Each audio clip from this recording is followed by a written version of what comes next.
ឆ្នាំតើយើងសុលអីគិតទៅថ្លៃគ្មានអ្វីក្រៅពីអនុសាធ្លាប់តែញញឹមតែពេលនេះសល់ទឹកនេត្រា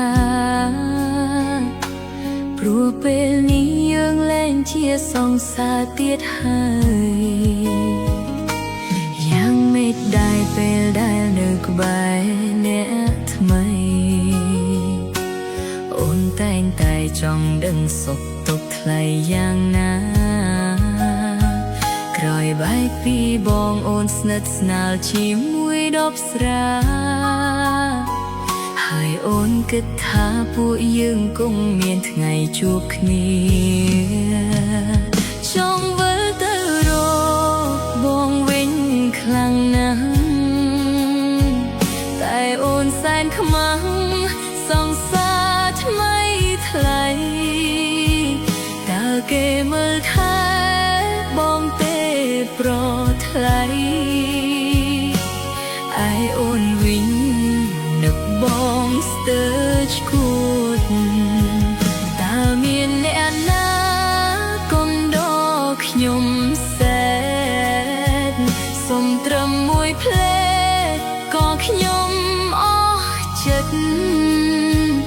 រួចពេលស្រវឹងទើបខ្ញុំឈប់គិតចិត្តអើយអាណិតឈប់គិតគេទៅ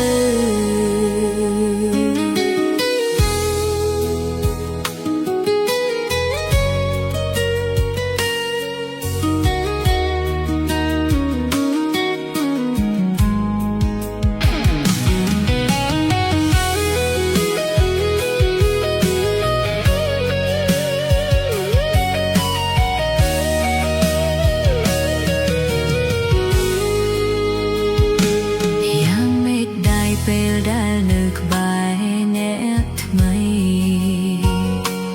អូនតែងតែចង់ដឹងសុខទុក្ខថ្លៃយ៉ាងណាក្រោយបែកពីបងអូនស្និទ្ធស្នាលជាមួយដប់ស្រាហើយអូនគិតថាពួកយើងគង់មានថ្ងៃជួបគ្នាចង់វិលទៅរ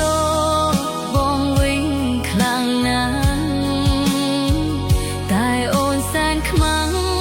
សង្សារថ្មីថ្លៃតើគេមើលថែបងទេប្រថ្លៃឯអូនវិញនឹកបងស្ទើរឈួតតើមានអ្នកណាកុំដកខ្ញុំសែនសុំត្រឹមមួយភ្លេតក៏ខ្ញុំព្រោះពេលស្រវឹងទើបខ្ញុំឈប់គិត